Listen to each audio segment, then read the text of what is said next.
right, the court is calling 2019 CR 3230 and 2018 CR 2419, State of Texas versus Michael Edward Cardenas. Can I have parties announced for the record for the state? Michael Villarreal for the state. For the defense? Ed Piker from Mr. Cardenas. And are you Michael Edward Cardenas? Yes, ma'am. And each of the cause numbers, I'm showing you what's entitled motion to enter adjudication of guilt, first amended motion to enter adjudication of guilt, and state's motion to supplement pending motion to enter adjudication of guilt and revoke community supervision. Did you review those documents with your attorney? Did you understand them? Yes. All right, and cause number 2019 CR 3230, are you the same Michael Edward Cardenas? Was placed on deferred adjudication of sexual assault child on June 7, 2019 for a period of 6 years. Is that you? Yes, ma'am. And are you the same Michael Edward Cardenas who was placed on deferred adjudication in 2018 CR 2419 for the offense of evading arrest detention with a vehicle on June 7, 2019 for a period of 6 years? Is that you? Yes, ma'am. State, are you proceeding on the same allegations in each of the motions? Yes, Your Honor. Defense, any objection to your client's answer be the answer for both motions? No, I don't object. No objection to that. All right, state.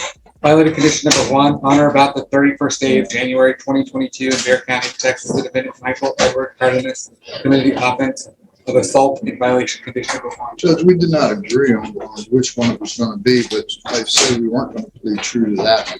We'll just have him plead no. Pick another one. We need to enter plea. So, Okay. So how do you plead a violation of condition number 1? True or not true? True. Is it a true plea, counsel? No, Judge. Oh, he just played true. Well, Do you want him to plead not true to that I one? want to plead not true to that. We can plead true to everything else. that's fine. All right, so state, are you withdrawing that being entered into the record, his plea of not true? We have no objection. All right, so state. Violated condition number 5 in Bexar County, Texas, defendant Michael Edward Cardenas, the defendant there failed to report to the supervision officer as directed for the month of February 2022 in violation condition number 5. How do you plead to that, true or not true? True. Same waiver may remain out. Any objections to the state's waivers? No, ma'am.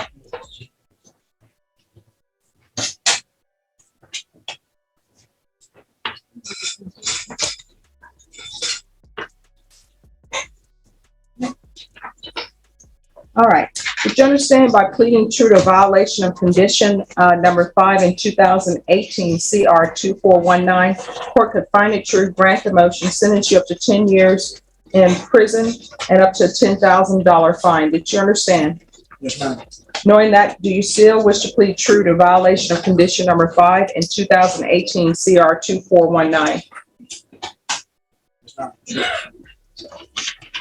And did you understand by pleading true to violation of condition number 5 in 2019 CR 3230, the court could find it true, grant the motion, and sentence you up to 20 years in prison and up to a $10,000 fine? Did you understand?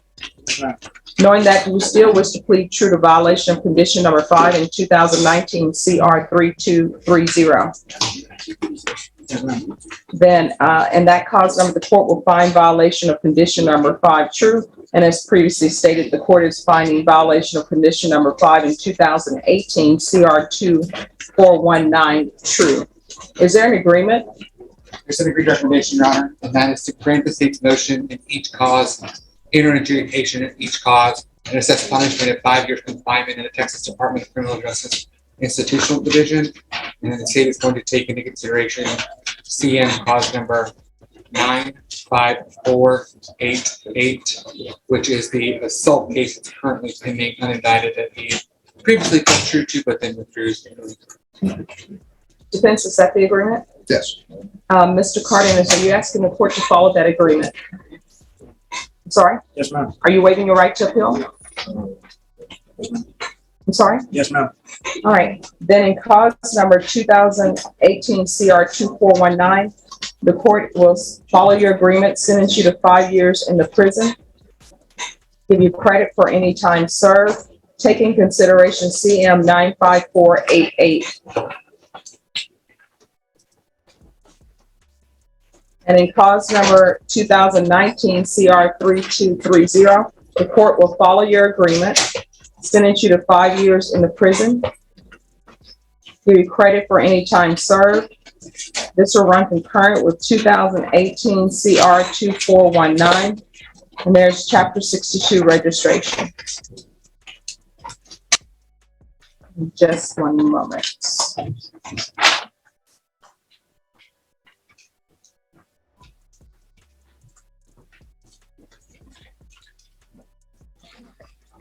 Is there anything else from either side with regards to sentencing?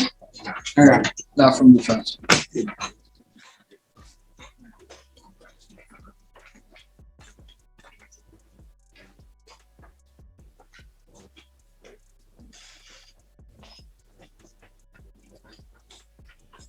All right, in each of the cause numbers, I'm showing you what's entitled Trial Court Certification of Defendant's Rights to Appeal. Did you review those with your attorney? Did you understand them? And did you sign them? Because this is a plea bargain agreement, because I followed your plea bargain agreement, and because you waive your right to appeal, you do not have the court's permission to appeal. Do you understand? Yes, ma'am. Because this is a felony conviction in each of these cause numbers, you're not allowed to own or possess any weapons or ammunition. Do you understand? Yes, ma'am. If you have a question over what a weapon or ammunition is, you'll need to speak to an attorney. Do you understand? Yes, ma'am. All right, we can go off the record, Mr. Cardenas. Sometimes when people get sentenced, they think it is the end of the world because you have to do time. But you're still of an age where you can get out of prison and you can change your life. Do you understand? Yes, ma'am. All right, good luck to you. All right, who is on? All right, quick heads up, this is not your average courtroom. Hearing the judge isn't just weighing the charges here, she's putting the defendant's attitude on trial too, and once the court feels like someone is dodging accountability, things can go downhill fast, be honest to you. Think attitude alone can make a case worse. Gamma? All right, is there an agreement on this one? There's not, Your Honor. All right, where's your client? All right, you can come forward, please. Court is calling night bag number 653940, State of Texas versus Martin Gamma. Can I have parties announced for the record for the state? Michael Villarreal for the state. For the defense? Linda Corley. And are you Mr. Gamma? Yes, ma'am. All right, so I see that he's currently remanded without bond because he had a new arrest. And what was the new arrest? Judge, I think it was the deadly conduct. It's two deadly conduct, but the same offense, same transaction. All right. Is there any witnesses from either side? No, Your Honor. All right, so I'm assuming it's just argument? Judge, I just would like to introduce the two offense reports, just the one he's currently on bond for in the new case. Just state to the one, we're not asking to be remanded, it's just for consideration. Well, yeah, if I could just take a quick look. Sure. I think that's in there.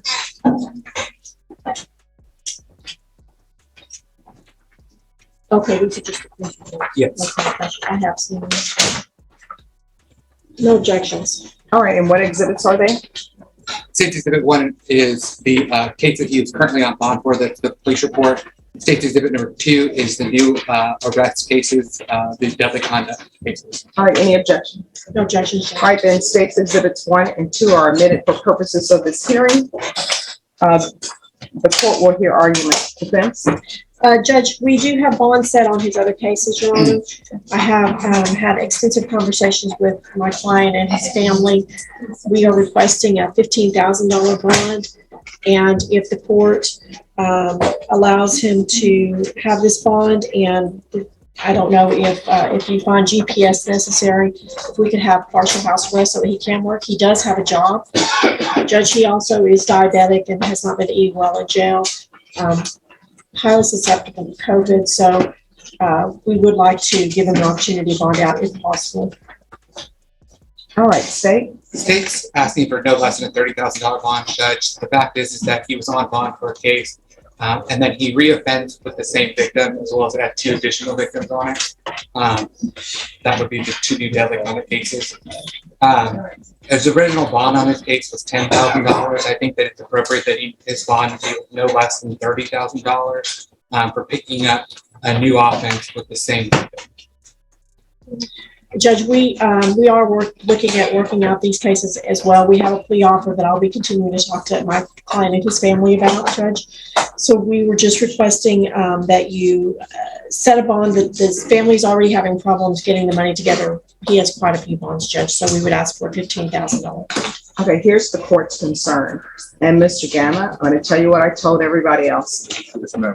I don't accept any of this, as true because your attorney hasn't had a chance to cross-examine anyone. But my concern is that you were on bond for a violent offense. And I'm assuming that there was a no contact order in place. Was there a no contact order in place, state defense? I'm double checking. I believe there was, Judge. All right. Yeah, There is. yes, Judge. So there was a no contact order in place. And then we come back and you have a deadly conduct case with the same complainant. Here's an important legal detail. Deferred adjudication is basically the court giving you a second chance. But the moment you violate those conditions, the judge can flip the switch and impose real prison time. Second chance wasted equals real consequences. Fair system or too strict? What do you think? So it appears that the court's orders are not being followed, and that's very concerning to me. I don't know if your attorney wishes you to speak and be placed under oath, because let me just tell you, if you raise your hand, I'm going to swear you in, and your counsel will ask questions, then the state will have a chance to ask questions. So do you still wish to give testimony to the court?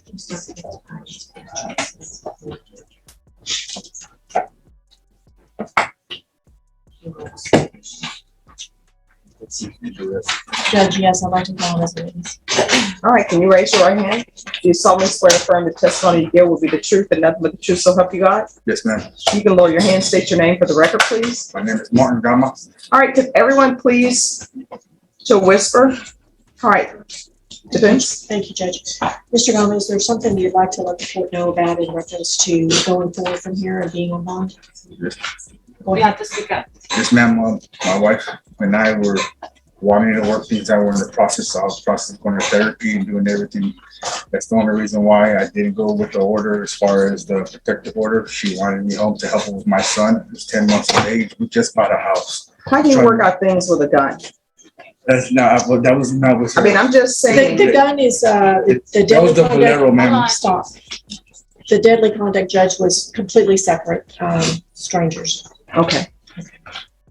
That's, so why would it be different if she let you know on that? I want to try to be better and be a good father for my son and a good example. But I messed up. I'm only human. I'm sorry. Notice how the judge clearly explains the maximum prison time and fines before accepting the plea. That's not just formality, it's to make sure the defendant fully understands the risk of pleading true. A lot of people nod along here without realizing they're signing up for years behind bars. Would you take the deal or roll the dice at trial? Okay, here's the thing. Don't do the only human thing with me, because I'm only human. If you look around this courtroom, there are a lot of attorneys here who are only human, but they don't have an assault case pending and they don't have a deadly conduct charge, and they're not disobeying the orders that I've given them to stay away. You understand? Yes, ma'am. All right. Judge, I'll pass the witness. Mr. Gama, the fact is that the deadly conduct cases just involve the two strangers at the convenience store, right? We're allegedly, yes. So, I mean, he's under oath, right? yeah, He needs to. testify. So, I'm sorry, you're gonna have to speak up. And could everyone please whisper, because I'm trying to hear the testimony? Allegedly, yes. Okay, and then you'll agree with me also that based on the police reports, the deadly conduct also involves the same victim, right? Your wife. Allegedly, right? So when you told the judge that it only involved two other people, that's not true, right? And So again, you were on bond for an assault choking case. I'm not going into the facts. You were on bond for an assault choking case with her, right? Yes, sir. And then you admittedly continue to violate the order by having contact with her, right? Well, you testified to the fact that you were living, right? And then after that, then we have the police report for this case, right? Which has allegations in it, right? Okay. And so we're not just here for just that case too, now that you've admitted also that you were living with her, and continuing to violate the court's orders, right? I'll pass it to the judge. No further questions, Judge. I would like to correct the record. My client didn't say that the deadly conduct was just the other strangers. I did, and I had that incorrect, but that's not what my client said. Judge, for just argument's sake, my client understands that he is severely messed up. He made the wrong decisions. He had his reasons. He understands that no reason matters. You have to follow the order, do it the right way, get permission from the court. He wants to go forward, Judge. He wants to get this right. He understands the serious nature of this, and Judge, he is willing to do whatever is required to have the court allow him to bond out. All right, so this is what the court's gonna do. State, I know you're asking that bond be set no less than 30,000. Yeah, and Judge, now with new information that he's continuing to violate the court's order, you know, maybe 30,000 not appropriate, but I'd ask him no less than 30,000. All right, so the court will grant your motion. The court is setting the bond at 50,000. There's to be full GPS waive fees. And defense, as you know, the court does not have pre-indicted cases on the docket, but if this is something you wish to bring back, just let the court coordinator know.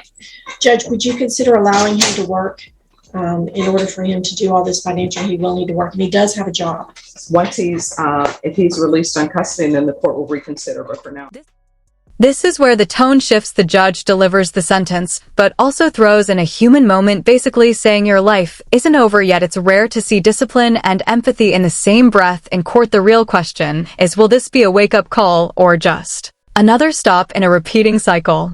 This bond hearing is where things get serious, when someone is already out on bond and then picks up new charges, especially involving the same victim. That's a massive red flag for the court. It tells the judge court orders aren't being taken seriously. If you were the judge, would you even consider giving bond here?